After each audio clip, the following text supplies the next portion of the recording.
Good morning, ladies and gentlemen. Welcome to another episode of the Chop Sports Daily, coming to you live from the Flipping Made Easy studio right here, Matawan, New Jersey. It is Sturch. It is Wrestling Rob in the building. It is Nick behind the glass. We are Goochless. He has been suspended with pay. Actually, you know what? Without pay for an incident yesterday, detrimental to the business. And by that, I mean, you can't see it, but I was stabbed yesterday at work. We were hanging backdrops, much like the one you see behind us. We were hanging one over here. He said it last night on Breaking Buds, which I'll get into in a second. But he was doing the X-Acto knife thing, right? And I was holding it. And the first thing I thought of to myself, I was like, all right, just don't get your finger chopped off. Yeah. You know, we're good to go. And I kept like separating myself. So I was like, all right, I'm way away from the X-Acto knife. He went all the way down. And then in a one fell swoop, came back up with the knife, stuck me right in my hand. And, I saw stars, and so Gooch has been suspended. Was it one of those instances where, like, you saw it coming? You kind of knew it was going to happen? No, and you know what? For about 15 minutes yesterday, to myself, sitting at my desk in my office, I contemplated if it was on purpose. I was like, man, did I deserve a stabbing? I don't know. I don't think I did, but anyway. Was this a crime? Was this a hate crime of any variation? But no, it's for shout out to Gooch and obviously the entire family. I know thoughts and prayers to Roxanne's husband, Tommy, who lost his father a couple days back. And today is the funeral. So our thoughts with you guys as well. I do want to say that if you want to support Chop Sports and all of us here, you can do so by heading on to patreon.com/Chop Sports. There is a bigger reason now to be a Patreon member, folks.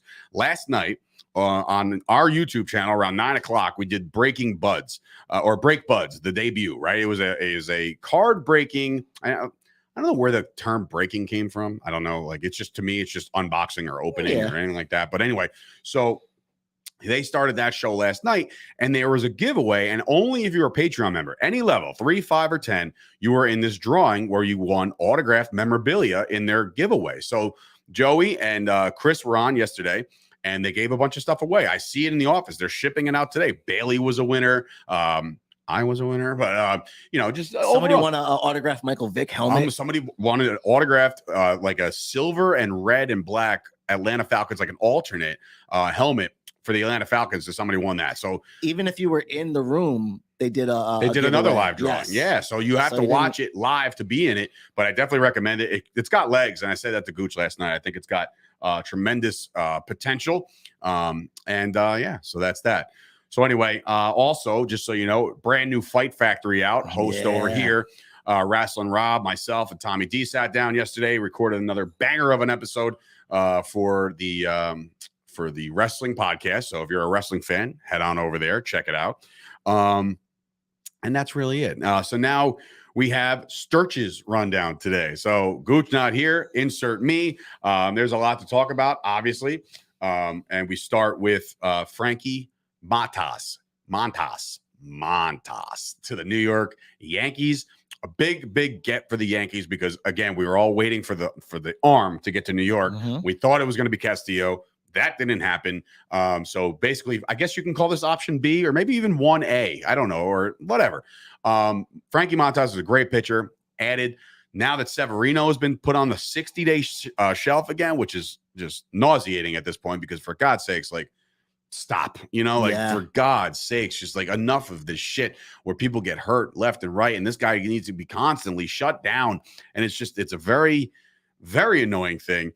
But Frankie was added, so that's good. But imagine waking up, you're in Oakland, the season's going, and now you're going to the Yankees. Yeah, dude. So he gets himself a nice little uptick in as far as their whatchamacall. What am I looking for here? The contenders. Yeah, that's the good job, Nick. He's a contender now. He gets to play in the playoffs, almost guaranteed, right? I mean, I would say it's guaranteed by pretty now. Much, yeah. But Frankie Montas gets a little bit of an upgrade in his life. Rather than just playing for the Yankees, now you're actually going to be like popular and liked and known and all that stuff. So there's going to be more than 5,000 people at the stadium. Right. They're actually going to sell out Yankee Stadium and you're going to be like, wow, this is a crowd. This is crazy. But other MLB trades that went down, Nick, I know you pulled them up before. A lot went down yesterday. The most interesting one actually happened to your boy over in Boston. Yeah. Midway through his interview of batting practice. And we're talking about Christian Vasquez, the catcher for the Boston Red Sox. So he's sitting there and he's being interviewed by everybody. You know, it's pregame, so everybody's interviewing everybody, and all of a sudden, like somebody was like, "How do you feel about being traded to the Astros?" And the guy's like, "What?" You know, he's like almost like he didn't say anything, but he was just like, the next question, and the next question, like, "Yeah, you've been traded to the Astros." He's like, "Yeah, it's a business." And then you see this creepy ass hand come out of nowhere and grab him on the shoulder, and basically it was like the old cartoons where you like throw him and you like yank him off stage. That's what happened. Like all of a sudden he leaves and he's got to go in the hallway and go to the other locker room. Another one, Vasquez going from worst to first in a trade. But listen, you know, a lot of those guys who play for the AL East, especially if someone who's been around the organization for a while, a lot of those guys don't want to go play for Houston, man. A lot of bad blood between other teams and Houston. But like he said, it's a business. Did they show him actually going into the Astros dugout? I don't know. I haven't seen that. That would have been hilarious. I would have followed them the whole way. Yeah, for sure.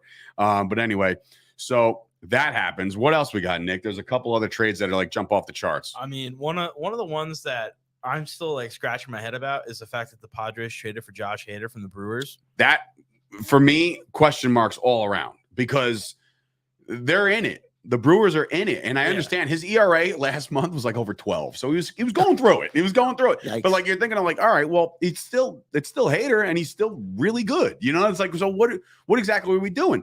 And you know, it is what it is. But that was I was probably the biggest blockbuster of the day. I mean, the Padres traded 4 prospects to get Hader, so it's like And then they're also trying to get Soto and Bell. So what are they? They're just all in now, huh? I mean, I guess, but like that's gotta not so much piss off or worry the Mets fans, but like the Mets fans right now have the Braves who are also all in. Man. Oh, Nick, they made a couple moves as well, too, right? So the Braves traded for Jake Odorizzi. Mm-hmm. So that deal was that one's not pulling up for some reason. But no, they traded Will Smith.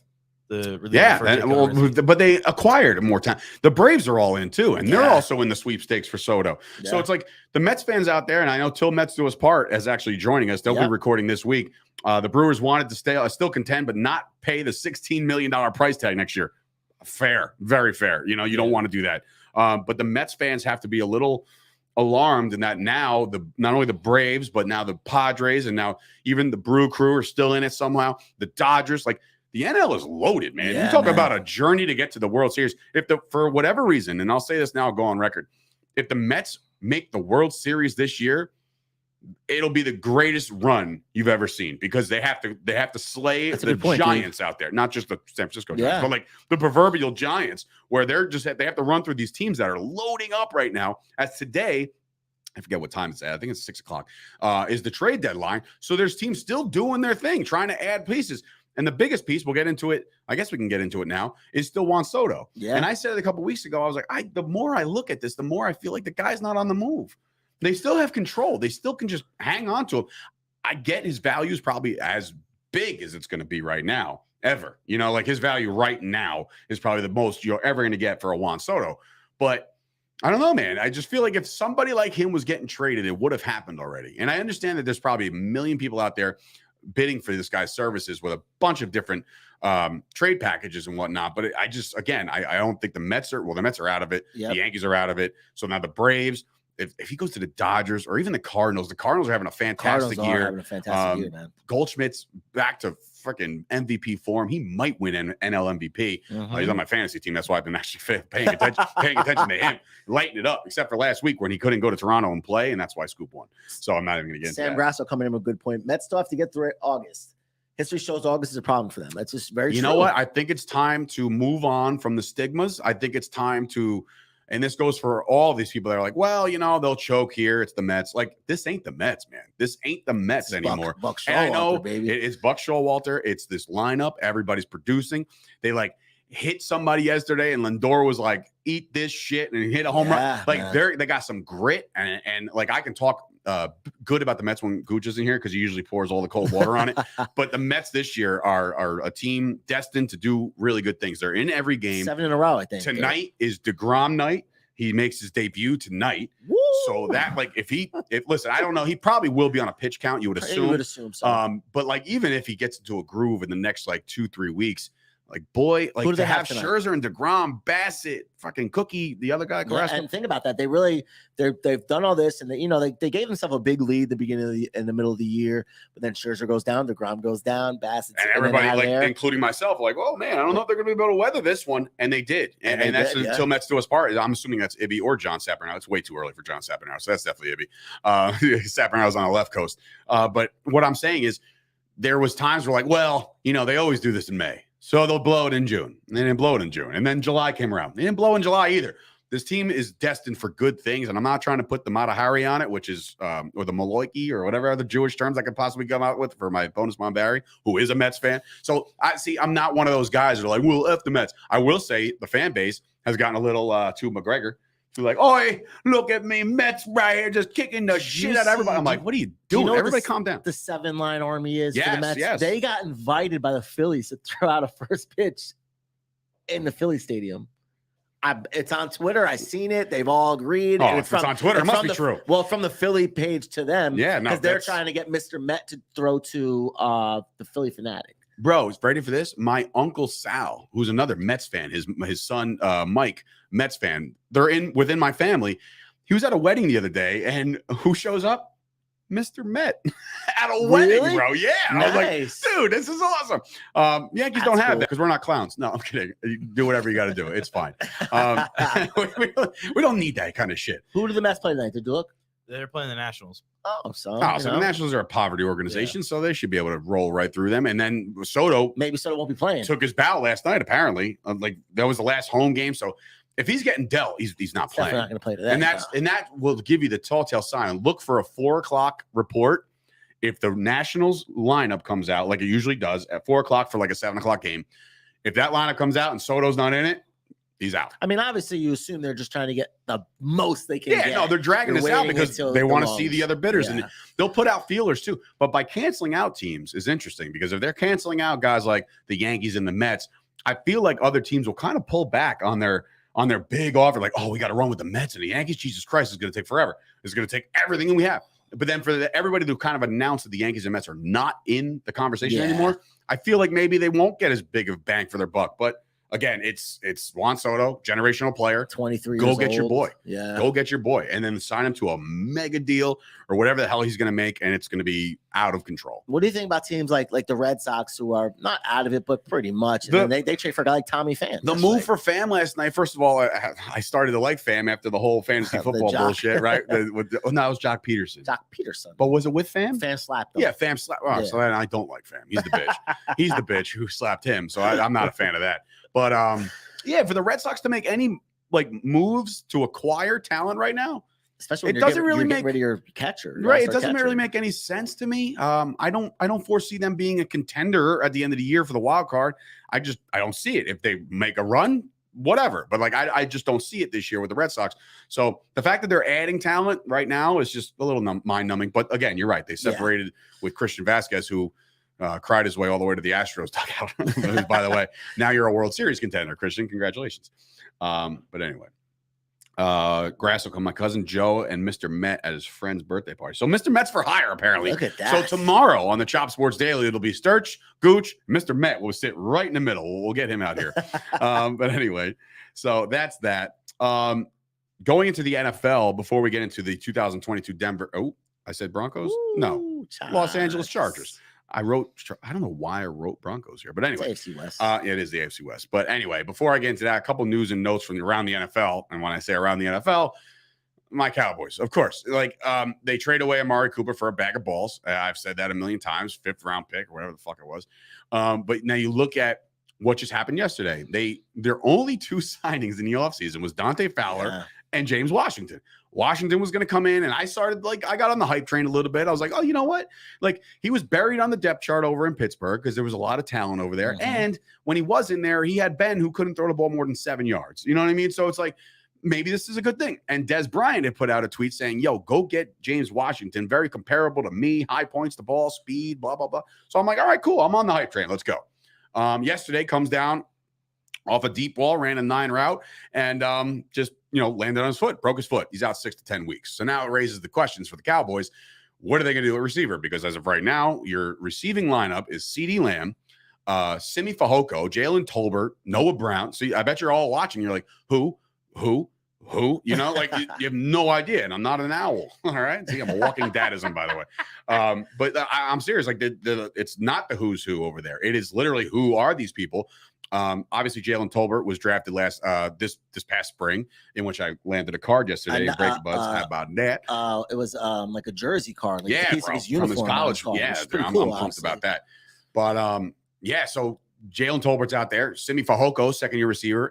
Noah Brown came back on like a 1-year deal. He's been there for like 5 years, 4 years. So I'm just like, all right, cool. He can pass block. He's like Zeke. Does this bring up production for a guy like Dalton Schultz, who's playing on tag this year? Right? Yeah. I mean, look, it's funny. Friend of the show of the Blogging the Boys First and 10 podcast, Sean McEwen, is their tight end too. He's actually going to join us again this week to give us like a camp update. So I'm cool to join with him.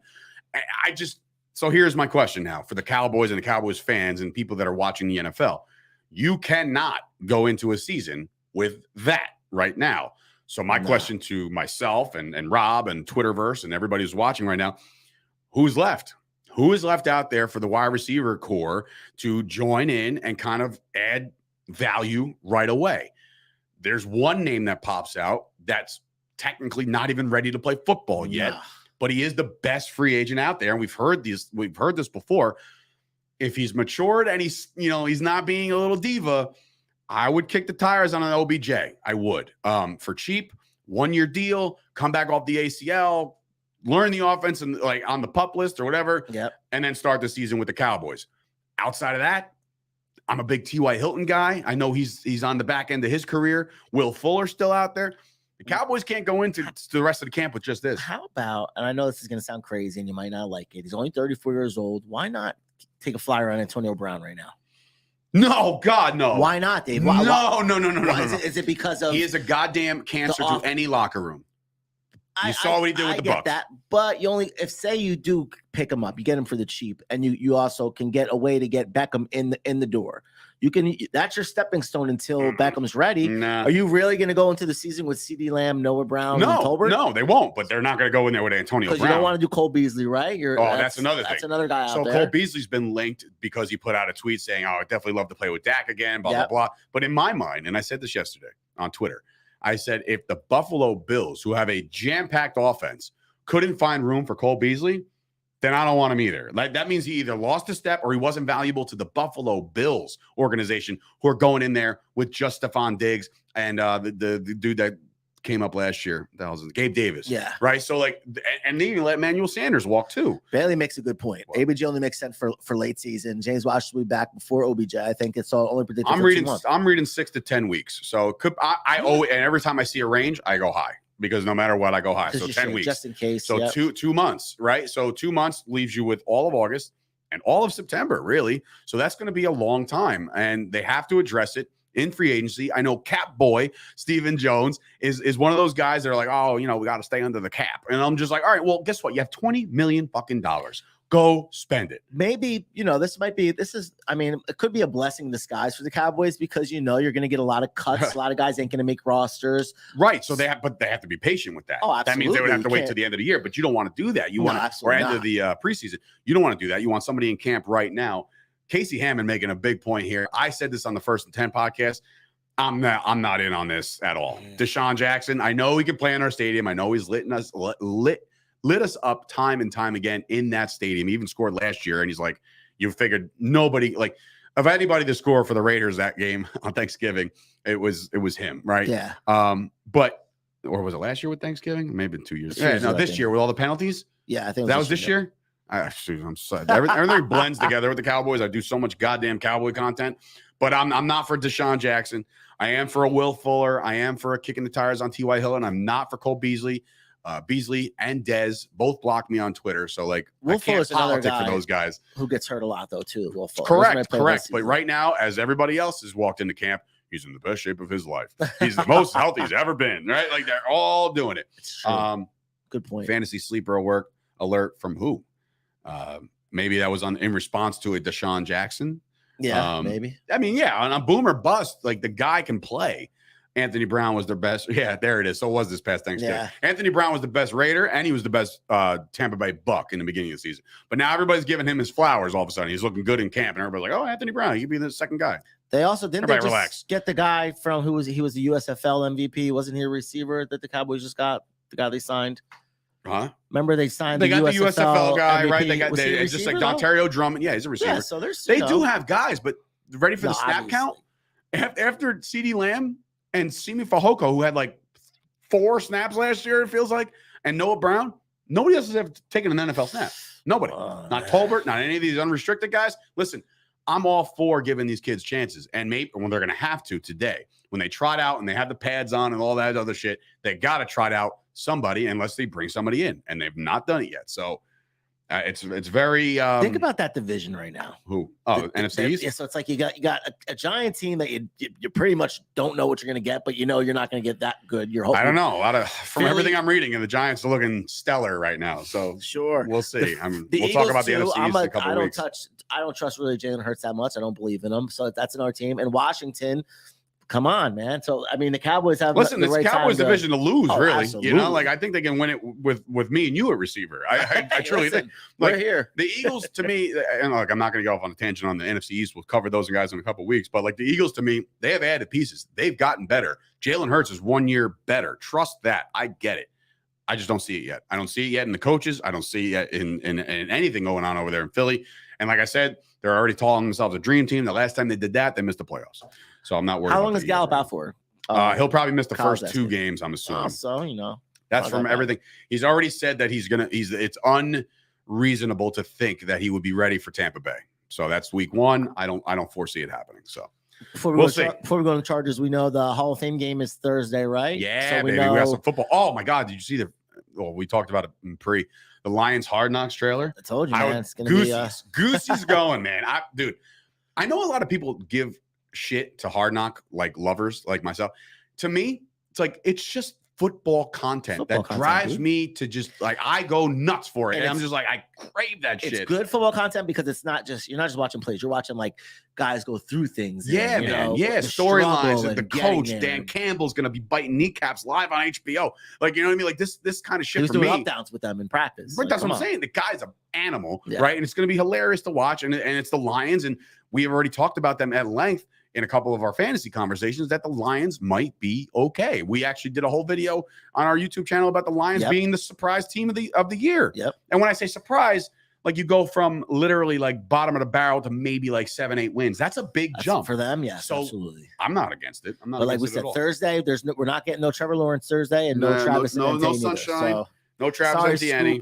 Scoop. There's not going to be anybody watching. No, I watch every. of course, it's football, man. Yeah, but it's like it's a sickness. I think it's like I watch way too much football. Like I've watched all team highlights from NFL films. Like I don't give a flying fuck Nah, about yeah. half the teams out there, but I'm watching their NFL film shit for the sound effects, for the little clips here and there. I don't know, man. I'm just a football. Just You know what's a I really good NFL can't film? get enough. And I'm not a Cowboy fan. I'm a diehard Jeff fan. But if you watch the Emmitt Smith like timeline, you ever watch like how oh, NFL does you that? mean Or- a football life, Yes, that dude. bro. His is probably one of the best ones I've ever seen. Dude. You want to talk about dominant, dude? I mean, from midget Pop Warner, the best running back on the Right, field, right. and then he to the NFL, college, the best Set all running the back on the records, field. all the it's records, like all the records. ridiculous. I know. Like never was there a time where like they even showed someone that might have been on the same page with him. I mean, obviously, I mean, Phenomenal. the conversation always goes back to Barry Sanders, Well, like who of was better course. at the time, and like, well, Emmett did it with the great line. Like, just so you know, there's one Hall of Famer on that offensive line, one. So Well. let's not get crazy here.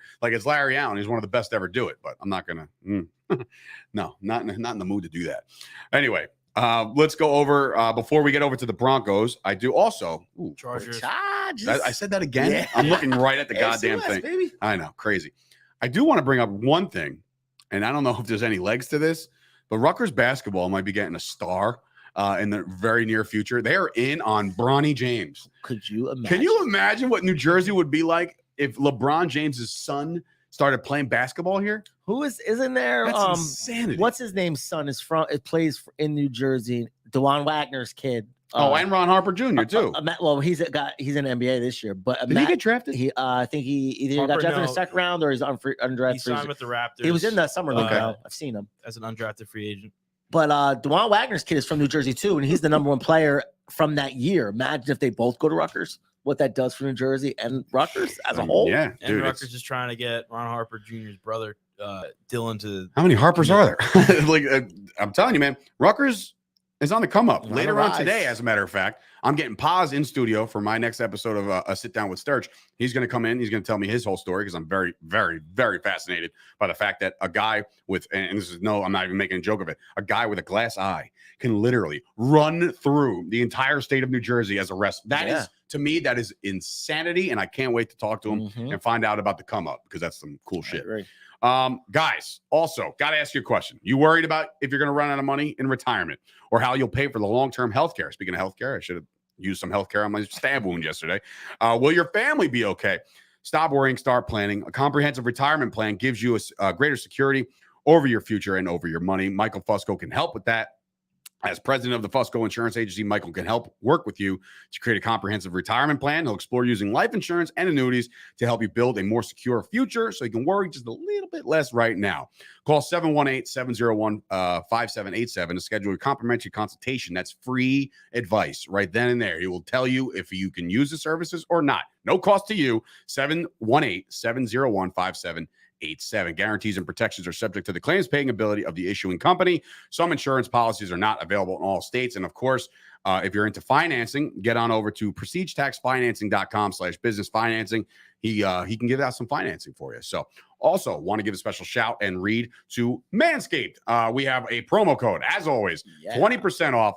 If Gooch was here, he would go nuts with the whole taint jungle thing. I agree with him. Everybody likes a nice underbelly of man. We want to make sure everything's taken care of down there. So to do that, head on over to Manscaped, 20% off. You put Shop Sports. They got a lot of cool shit. I do want to actually say that I've used the ball reviver at times. Just like, hey, I just want a little, like some people use Banaka for their breath. I walk out of the house like, I'm like, spritz. I'm revived. I'm revived. Spritz, wake 'em so up. head on over to manscaped.com for your 20% discount. Again, enter the code CHOP SPORTS.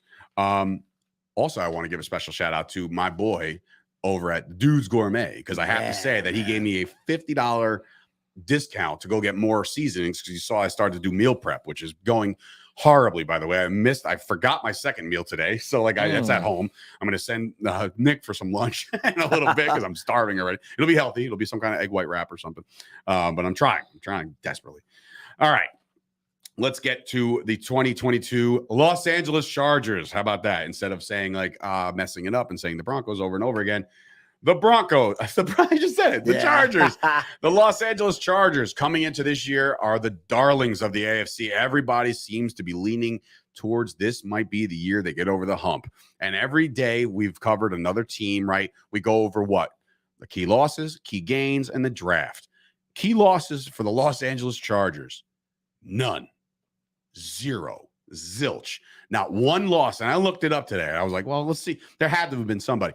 They lost some players, don't get me wrong, but nobody to make an absolute impact, an absolute eyewear impact that they'll suffer early. I don't foresee that at all. You flip over to the gains. My God, they add Khalil Mack, right? Everybody knows. Imagine Bosa and Mack on the both edges. Good luck, quarterbacks. Good luck. Then they add Bryce Callahan. They bring in Kyle Van Noy to up their linebacking core. Gerald Everett, unsung hero. I love Gerald Everett as a tight end. He might be used a lot over there. Justin Herbert's slinging it right now. He's been slinging it.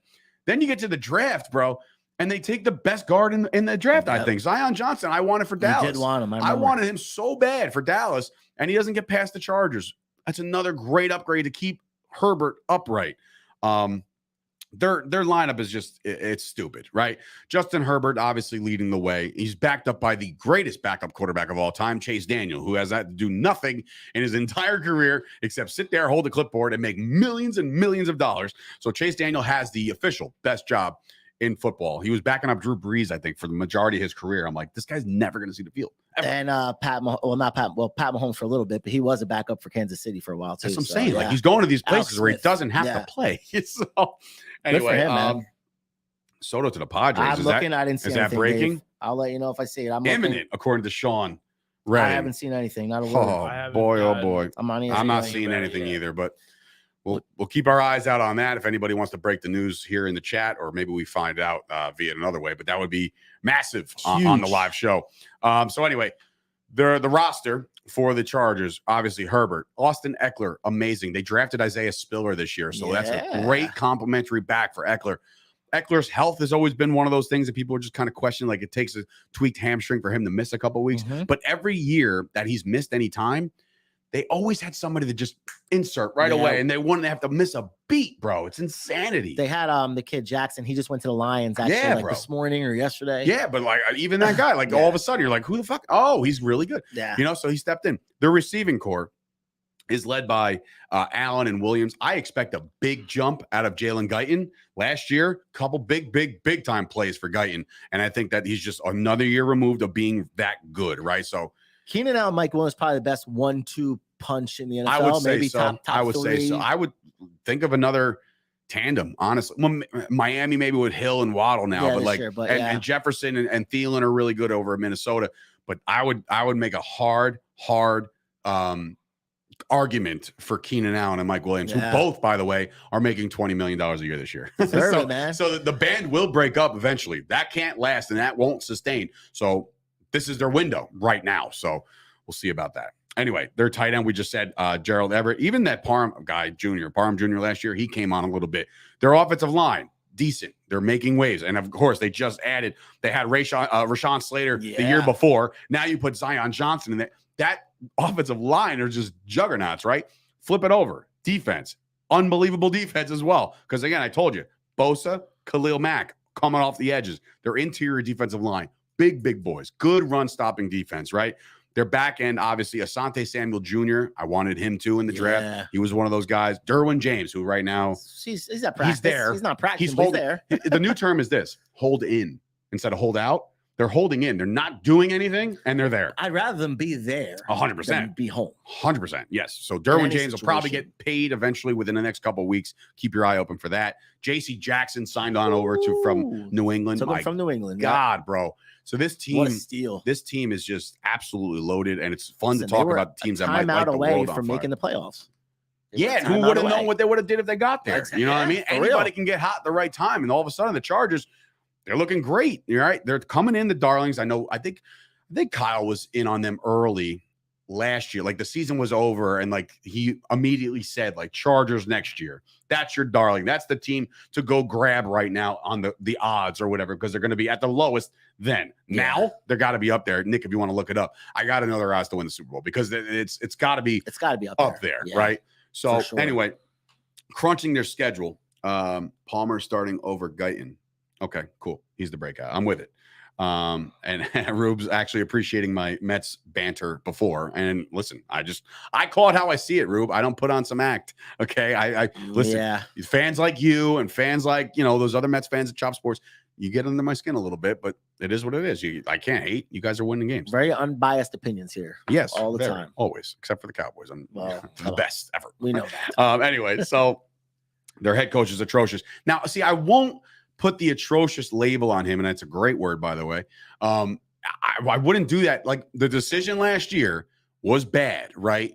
But I don't foresee that being like a thing for him. I don't see that being like a thing that sticks with him. Or like, well, you remember he did this last year. You know what I mean? Like he's a good head coach. He's a young dude. Like he knows that offense in and out. And if you look at their schedule, and I'll pull it up, it's very favorable in the beginning. They have a chance to rip off 7 out of 8 wins in the first 8 games to me. They open up against Las Vegas. I think that's a win when it's a home game. Then they'll probably lose to Kansas City because it's on the road, right? Fine, 1-1. Here come the wins. Ready? Jacksonville, Houston, Cleveland, Denver at home, Seattle at home. Those are all wins to me. Easy. I mean, I wouldn't say easy with some of them. I think some of those teams are going to give them a run, maybe. But here's the thing. Cleveland, that's a Jacoby Brissett vehicle. Now that we know the suspension term for Deshaun Watson, we know that that's going to probably be a win. On the road or at home? It's on the road, so that's why I feel like it's an iffy. But I don't like Brissett to beat Herbert. I just don't. I don't see it. And Rube coming in, backing up Staley, and I think so too. He's one of the best. And like I said, one bad decision away. Love playing for him, right? Exactly. He's a player's coach and all that good shit. They go on a bye week 8. 2 road games back to back. I think they split these. Atlanta, they'll probably get the win, and then they'll probably lose on Sunday Night Football to the 49ers in San Francisco. Then they come back home off a loss against Kansas City at home. That's the game, that revenge game. I feel like they get that win. Now remember, just keep in mind, folks, that the over-under is set at 10, right? Yeah. And yesterday's over-under for the Broncos was 10.5. So clearly, people think that the Broncos might be the division leader. I mean, we haven't talked about the Chiefs yet. We'll get into those guys and the Raiders tomorrow and Thursday.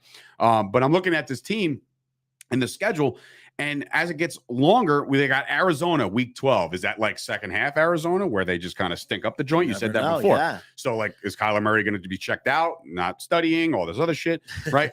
So then they go at at Vegas, which again, the splitting of the division games is probably where I'm at with this team, much like the other teams. I think these teams are going to beat the shit out of each other every time they play. So like the AFC West is going to be a lot of fun, must-see television, really.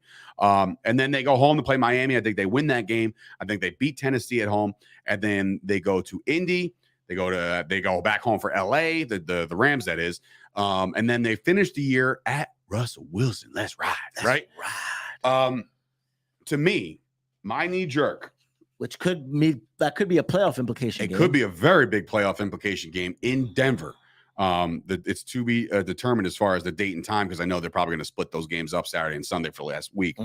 But I got them sitting at 11 wins, and I don't know if that gets it done in the West. We're going to talk about it because I think I had the Broncos yesterday at 10. So right away, Chargers are winning the division. Well, what will the Chiefs and the Raiders do? We'll talk about it.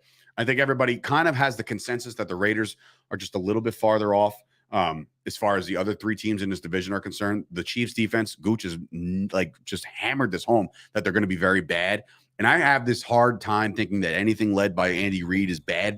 Last year, they got scored on, right? Yeah. Like even Dallas went in. Well, not Dallas didn't go in there and do anything, but like they have been scored on before. So it's not like it's this all world, I can't believe this is happening type deal. I feel like the Chargers are primed for this. How far can they go? I don't know. Did you pull up the odds for the Super Bowl, Nick? Yeah. So on FanDuel, they're at plus 1,600 to win the Super Bowl. Wow. 1,600? Yeah. Who's above them? The Packers, the Rams, Chiefs, Bucks, and Bills. See, I don't know what the fuck everybody's on this Bucks thing for, man. I'm sorry. I'm the same way with the Chiefs. Bro. The Chiefs losing Tyreek Hill, I think, is going to be a huge drop off for them. But I mean, they get Juju. They add Sky Moore in the draft. So like they got weapons, and it's still Mahomes you're gonna get. who slings the ball better than anybody in football. The back, it's to the running back, like comedic effortlessly. Like it's kind of comedic at this point. I don't foresee that being a thing. But yeah, I mean, I got them 11 wins. I don't know if that wins the division. It'll probably be a tie with somebody. So these games, these interdivision games, are going to be so pivotal for teams like the Chargers, the Broncos, and the Chiefs, and even the Raiders. I'm not writing the Raiders off by any stretch. I think they're going to light the scoreboard up a lot this year. It's just a matter of can they, they did add defense too. So we'll touch on the Raiders tomorrow. We'll touch on the Chiefs on Thursday. But I do want to make omission, or at least a redo, okay? Because I'm going to bring up, I'm done with the Chargers. You feel the same way about the Chargers, dude? Like, it means as far as 10, 11 wins, of course, easy, right? It's no doubt about it. Okay. 10, 11 for sure. Like I said, the second half of the season is where it gets a little, for them. But that first before the bye week, they should be rolling through those games. Yeah. So I'm going to pull up the Cleveland Browns schedule again. So now it's a little bit of a different ball game, considering we know the first 6 games, not weeks, games, which obviously their bye actually doesn't come until week 9. So these are 6 straight games that they're going to be playing without Deshaun Watson. Okay. Because that's already confirmed. Yep. If the NFL has until, I believe, 9:00 tonight to either overturn or challenge this whole thing. And if that's the case, it could get taken to all these super duper courts and shit, and then potentially have Watson play in the first couple weeks and then get suspended, a la Zeke Elliott, who got suspended in fucking week 9, where it was like, oh, cool, we're going to lose him for the next 6 in a playoff run. This is fun. And it never fucking back. So if that situation would have redid itself, would you rather Zeke take the games up front or go out? I mean, we were in a position to get to the playoffs in the very last game with him, and we lost. So it's not like, he was there for that. We were in a position to win it. Christmas Eve, broke a phone. It was fun. It was a lot of fun. But I'm saying, would you rather Watson take the 6 games now or fight it and come back? No, I would just take him out now. Right? I would just get him out the way. But let's just take a look at their schedule now. This is Jacoby Brissett. at quarterback. Apparently, I don't think anybody's going to give him a run for the money. I know they got Dobbs over there too, Josh Dobbs, Yeah, or somebody over there. Other than that, I heard Jim. So now it's Jacoby Brissett led Browns at Carolina and Baker Mayfield. I like Carolina. That's just me. I like Carolina too. All right, so right away it's 0-1. I already got the Jets starting fucking 5-0, so that's 0-2. 0-2 with Brissett. Then they go home on Thursday Night Football on Amazon Prime, because why the fuck not? And make everybody go nuts. They go home to play the Pittsburgh Steelers. It'll be Jacoby Brissett against either Mitch or Kenny Pickett. This is week 3? Week 3. So they might both be 0-2, correct? I don't know who the Steelers Potential. are playing first week, I don't know the Steelers' schedule offhand. Yeah, the Browns got to find one somewhere, and if they're going to find one in the first 6. At home? This is at home. Well, okay. I give them the win there. So 1-2, right? And then they go at Atlanta, who is going to be a bottom of the barrel team, but a little bit. I mean, depends on what Mariota does. I don't see Ritter being the quarterback anytime soon. So I would say that Mariota's capable of winning a quarterback. Jesus Christ, for ratings. My God, it's going to be Brissett against Mariota, which is not, to me, is not really watchable football, but it is. The Falcons have Pitts. They have Drake London. I mean, it's just, but then you get the Browns who have Cooper, but you got Jacoby Brissett. So I'm rolling towards the Falcons that night. You know, it's gonna be tough. I don't want to sway. I don't want to go back on my pick, but Ken Paulman, the resident Steeler fan of Chop Sports, he does bring up a good point. TJ Watt is going to be looking for Jacoby Brissett. Yeah. And TJ Watt, and I've said this on countless amount of times, if you started a franchise right now with 0 players on your roster, TJ Watt might be my first guy. Me and Gooch got an argument about I know, but I'm sorry. TJ Watt is that kind of guy. I picked TJ Watt with my first pick, and Gooch thought it was crazy. No, yeah. I'm like, dude, you're starting a franchise. This guy's unbelievable. I'm TJ Watt and defense wins championships. So anyway, you know what? That's a toss-up to me. I'll just leave it as a toss-up. Steelers defense is always Steelers defense is always good. Always. So Mike Tomlin, the entire Steelers organization. Too. Huh? Mika Fitzpatrick. Yeah, of course. Yeah, defense is always. Yeah, Brissett might have some problems. I don't know. Then Atlanta, maybe I'll give them the win at Atlanta in week 4, and maybe they'll be 1-3. I don't know. 2-2, 1-3 could be a start for the Browns, and then they got the Chargers that we just talked about. Forget that shit. Yep. And then they got home against New England, and I think New England is going to be a very poor team this year. So if the Browns can do. So you said Steelers, New England, and Falcons, right? Those are the 3 teams. I was going to say, if the Browns can go 3-3 without Watson, that's a score. That's a good for them. That's an absolute score. If they go 2-4 without Watson, the problem is you got to worry about everybody else within that division, right? Like, obviously, look, I don't know how many people are hyped on the Baltimore Ravens. I am, for one, right? I think they're going to be all right. Mm-hmm. And then you look at the Browns as themselves. They look in the mirror. They're like, oh, I don't know. How are we going to handle the Steelers? Twice. I don't know. Maybe they split, right? I don't know. There's a lot of people, including myself. Maybe I am sleeping on the Steelers a little bit. Maybe. But it's hard for me to get behind Mitch Trubisky right now. And I know he led the Bears to the playoffs. I know that's a possibility, right? It's not out of the realm of possibilities for him to be a successful game manager. I totally get that. And Kenny Pickett, apparently, according to Bailey, read that he's not performing too well. On There's the practice also field. another team in that division who went to the Super Bowl last year, the Bengals, right? So I mean, you had the defending champ. So for them to start 3-3 would be absolutely pivotal for them to give any kind of run for this division. Because if you go 2-4 and you got to climb out 2 games under 500 in the next set of your games, and you have guys, teams like the Bengals and the Ravens and the Steelers winning some games here and there, I think that's too big of a hole. Yeah. As brutal as it is, 6 weeks in, it's make or break. You got to go 500 or better. You have to. Because if you don't, I don't know. I don't see it. I don't see the long-term, the long-term. I see a lot of long-term effects to not starting 500 after 6. And that's without, I don't see it. Then you got Watson coming in, who you didn't even name. They're going to play Baltimore twice, Cincinnati twice. Right. Because they're playing the other teams, which Jacoby Brissett. So. And Ken, and this is another thing, like he's like, everybody's focused on the quarterback situation, but we're forgetting about Najee Harris, and we're forgetting about, bro, you know it as best as anybody else, as a coach, as a fan, this is somebody who's been around the game forever. Game managers are cute, right? They're fun to have. Like Alex Smith is fun to have, right? You need elite quarterback play in this league to be a contender. Sure, I'm sorry. man. You can't not focus on the quarterback situation. You can't do it. You can't just be like, oh, well, he'll manage us to a couple wins here and there. great. But then when you get to the playoffs and you got the juggernauts of the league, the Herberts, the Mahomes, the Brady's, the Rodgers, like good fucking luck, and dude, that's with a when game it matters. manager. You could, of course, you could pull a couple games off with a defense. Definitely. When you get to the playoffs now, especially the AFC, right? We loaded. Burrow, Mahomes, Herbert. Russ, Derek Carr, Russ now, exactly. Dude, AFC is a gauntlet. You cannot. With Kenny you are Pickett. not. You are not getting away with non-elite quarterback play this year. You're just not, and that goes forward. I think it's a quarterback-driven league. Everybody says it every year. It's cliche. It's enough. It's a tired quote. But that's the thing, bro. You can't just forget about it. Like we got Najee Harris. Don't get me wrong. Najee Harris is going to be an absolute monster this year. He was on my and he's going to have to be. So. He's going to have to be because they're going to have to rely on him to run the rock a lot.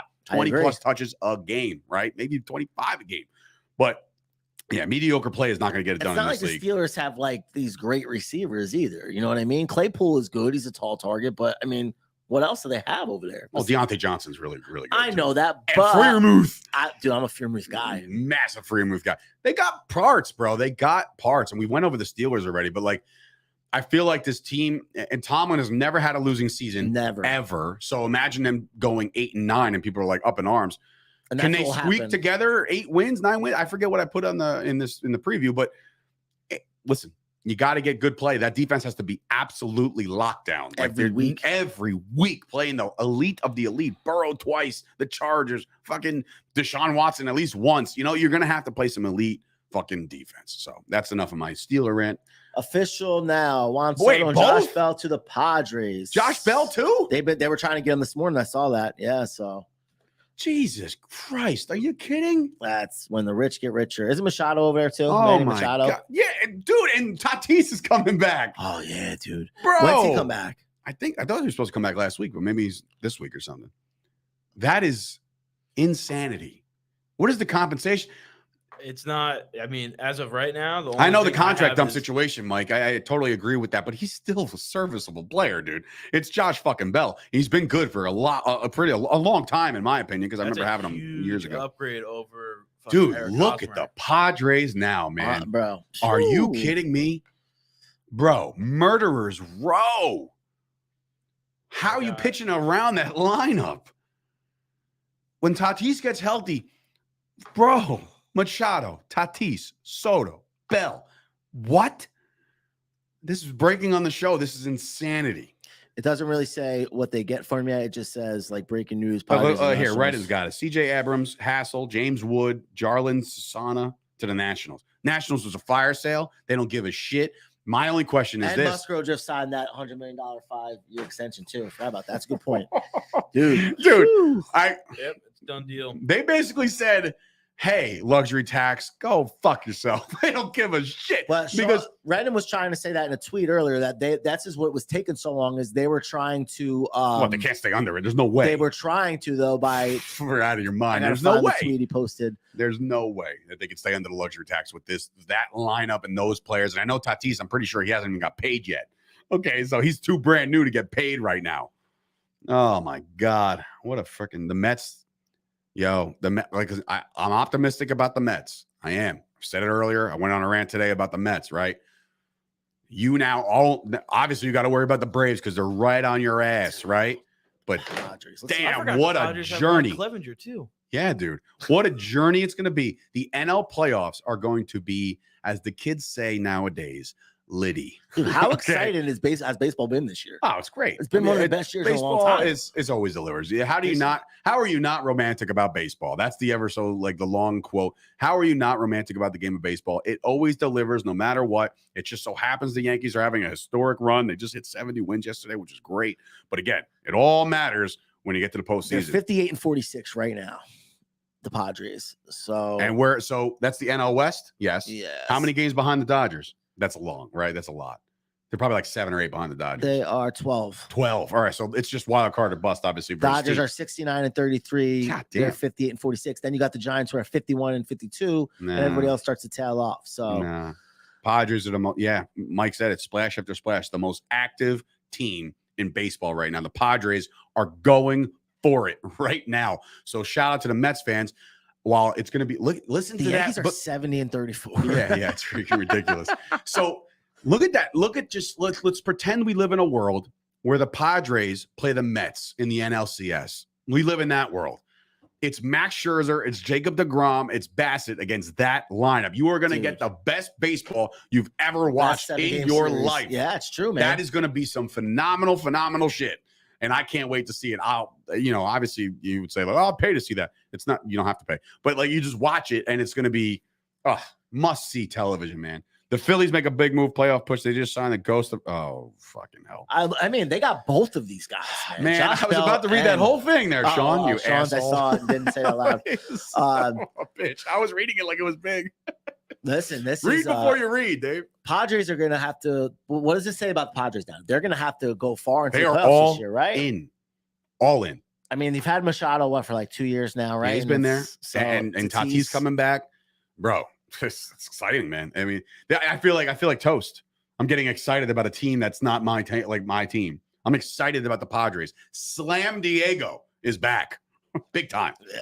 Well, I mean, if you look at the pitching lineup, I would think the Mets have a better pitching lineup than them, right? Huh? The Mets have a better pitchers than they do, right? Clevenger, Darvish, Musgrove, Snell, and Gore. I would probably take the Mets over that. Yeah, Scherzer, of course. Scherzer and DeGrom. Scherzer and DeGrom equal 4 pitchers to me. Like, you know what I'm saying? Like, I don't care what 4 you have. You don't have the first 2 that the Mets have. Like that's like home field is going to be huge. That's why the Mets got to win the division, man. Because if the Padres do come in as a wild card, you'll get the home field advantage. You got to have that, man. Right now, they're just worried about Atlanta, who's 3 games out. So it's going to be an interesting last 2 months of baseball. That was lame. I know. I saw it too. That was so lame. I'll be honest. I thought the return for him was going to be a lot more. Me too, to be honest. Like I said, when the Mets and the Yankees backed off, I think the offers kind of rescinded. Like, wait a minute, hold on. We don't got to compete with the Yankees and Mets. We don't got to compete with the Yankees farm system, which is by far one of the best in the league right now, which I don't know if you noticed, guys, in that deal for Frankie, they didn't have to drop any of those guys. Nothing. Like the big ones, Volpe and Dominguez, and those guys are still there. The guys, remember the other day you made a tweet saying like, oh, well, there's the guys that took out of the Yankees farm system. The one guy was about to have was hitting for the cycle and they pulled him from the game. None of those guys even are gone. Nothing ever came of that. Which is but maybe there was something on the table. Maybe there was like, maybe somebody came out and said, maybe, like, oh fuck, maybe, okay, and like they took him off the field. Like, well, you can't fucking injure him or anything like that. Question though, are one of the 2 shortstops going to get called up this year for the Yankees? Yankees? Mm-hmm. No. Volpe looks great, but I don't think he gets a major league. 70 wins, man. Yeah, it's like if it ain't broke, don't fix it. I could see if like they were. I don't 70 see wins already though. They're cruising right now still. I mean, everybody kind of got worried when they lost a couple games here and there to the Reds and the Royals, and the Mets series are an abomination. So, but the Yankees still are 70 effing wins right now, dude. 70, 7-0 right now, and it's August, like August 2nd, nonetheless. Judge just hit his 43rd. Let's revisit that. We talked about this like 2 months ago. Do you think he gets to 60? 60? He could definitely get to 60. I don't think he's going to break any records. If he gets 62, I mean, to me, but see, I'm pro. Let them do whatever they want, even the playing field. I'm pro steroids in baseball, if that's what I'm saying. Like, I get it. Even the playing field. You want to take some enhancement? Go ahead. But everybody else gets to do as well. Pitchers can throw faster now too. Level the playing field. I'm all for that. I 100%. Especially when it's not for a gain. It's like if guys are hurt, like Pettit, when he got popped, it was because the guy was trying to get back. A lot of like he wasn't like, oh, I can't wait to throw 103. You know what I mean? Pettit was never an overpowering pitcher to me. He's always better with his off-breaking stuff. But a lot of these guys do it for the recovery and the faster recovery. They got to get back. They got to play baseball. They want to game check, all that shit. That's why they do it. They don't do it be like, oh, I'll wait. Because guess what? I don't know if you guys noticed this, but steroids do not help your hand-eye coordination, okay? You still need to hit a 95 to 103 mile per hour fastball. Steroids ain't going to make you do this better, like, and see it better. You will be more powerful when you make contact, so that's not, to me, that's not a thing. Hawaii Mike coming in, Florida Mike, wherever he is now, he's saying they'll stop pitching to Judge soon. Do you think that's the case? You think that's going to happen, or? I mean, cool. Put him on base. I don't give a shit. You got Stanton behind him when he gets back. You got Rizzo hitting the ball still. So you want to put a man on base every time? Go ahead. Go ahead. Rizzo bats behind him anyway. I know the Yankees right now have, there's been a lot of talk about the Yankees not being the best with runners in scoring position. That's happened a lot. It's been the MO for a long time with this team. But like, you want to put a man on base just to put him on base? Go for it. I don't think it's going to get to that point, but if it does, then you're looking at Bonds-esque. The Soto package has been updated. It is now going to be Ruh-roh. a total of like 6 players for one guy? for For Bell two and guys? Soto. 6 prospects. I'm assuming top But we're prospects. still waiting for the biggest trade of the day. though. Gore it was actually included in that. How is that not the package. biggest trade of the day? Man, Gallo is still in the Yankees, bro. There was rumors, bro. I've been seeing There all was day rumors that he yesterday. was on his way out. And I'm like, They say he will be on his way out by 6. that's So. either that or DFA. I guarantee you. If they have to make room for the new acquisitions, Then you know what I mean? So they have to. The Yankees were talking to Brett Phillips, who also recently saw got that too. DFA'd by the Rays. I saw that too. Yeah. Mm. I mean, they listen. Gallo either is going to be the hero or he's got to go somewhere because it's not a good look. Ken's over going to try to argue me on steroid talk. I'm not going there. I'm not touching I that think- shit. Increased muscle memory, dude. Stop. I think if the Yankees can get just whatever they could for Gallo, and then I think they should call up Andujar. What do you think? You're like a pretty big Yankee fan. What do you think they should? Consider Is it pitching or they added need the arm? They added an arm. They Cool. had 3 arms. I mean, yeah. I mean, the one that jumps out at you is Montas.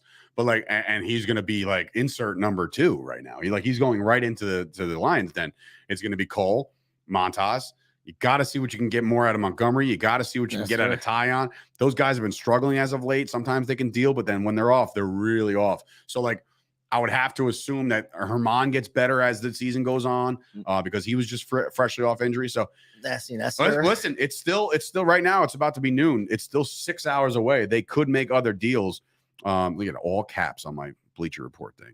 Juan Soto traded the Padres. That's just, I can't get over that shit at all. Especially to getting both of them. I did not see Gallo's interview, by the way, Sean. So maybe it's something where he's just like, oh wait, I don't leave my place because I don't leave my place. I don't show my face in town. I feel like I'm the problem. Bullshit. He didn't say that. No way. Why would he say that? He ain't the problem. He just isn't it. No way did he say that. I do. That can't be confirmed, right? I have no idea. I haven't heard that, but I also kind of feel bad for him because like he grew up a Yankee fan. Yeah. And he's just getting shat on left and right. And it's like I hate that narrative though. It's like, oh, I grew up a fan, man. I'm letting it down. I'll send it to you. Wow, he thinks he says it's a real thing. I mean, look, it is hard to walk around town when you're Joey Gallo right now because you can't bat more than 160. It's a terrible thing. Anyway, that'll do it. Eric Hosmer is a part of the deal. Hosmer got traded to the Nationals? Yeah. Interesting. Okay. Well, look, it's fucking Soto. Well, that was like the tax thing they were trying to do. That was part of the thing. Sean and a big pickup. Hawaii Mike, Florida Mike, he said, Efros and Trevino are huge for the bullpen. They needed it. King went down.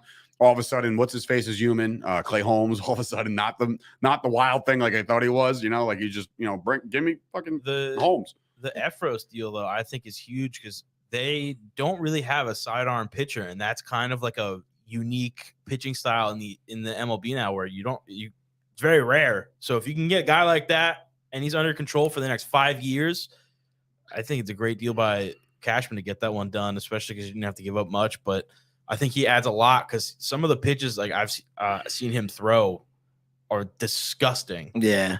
This is so we talk Chargers today. We backtrack on the Browns a little bit. Sean. Dave, what do we have for tomorrow? Tomorrow we have the Raiders. The Las Vegas Raiders are the next team to join the Chop Sports Daily. We're going to talk about them. Derek Carr getting his college roommate, Devontae Adams. We'll see if Gooch thinks that connection will be a little bit, I'm sure he doesn't want to admit it. When you got a Hall of Famer thrown to it with replacing a Hall of Famer with a Hall of Famer, it's just exactly. And obviously we'll recap all the trades that happened throughout the course of the day today, which I'm sure will go down. I know the Yankees are still in action. I think they got Seattle again. Yes. And the Mets, I'm assuming they're back in there. Jeff Nelson. What are we doing here? Jeff Nelson. What about Jeff Nelson? Love Jeff Nelson. Him and his sidearm release. Anyway, it's been a show. We want to thank you guys for watching. As always, please like the video. That would really do us a solid. It's the little thumbs up thing on YouTube. Hit the thumbs up. We appreciate you. And of course, tune in tomorrow and every weekday at 11 o'clock for the Chop Sports Daily. Please look for brand new Fight Factory out today. That's him over here, Wrestling Rob. Go download that if you're a professional wrestling fan. It's very, very good and informative. And of course, today I'm going to sit down with John Paz of Rutgers Wrestling on my sit down with Sturch, as that episode will probably drop tomorrow as well. So for Sturch, Wrestling Rob, and of course Nick behind the glass, this has been another episode of the Chop Sports Daily. See you guys tomorrow.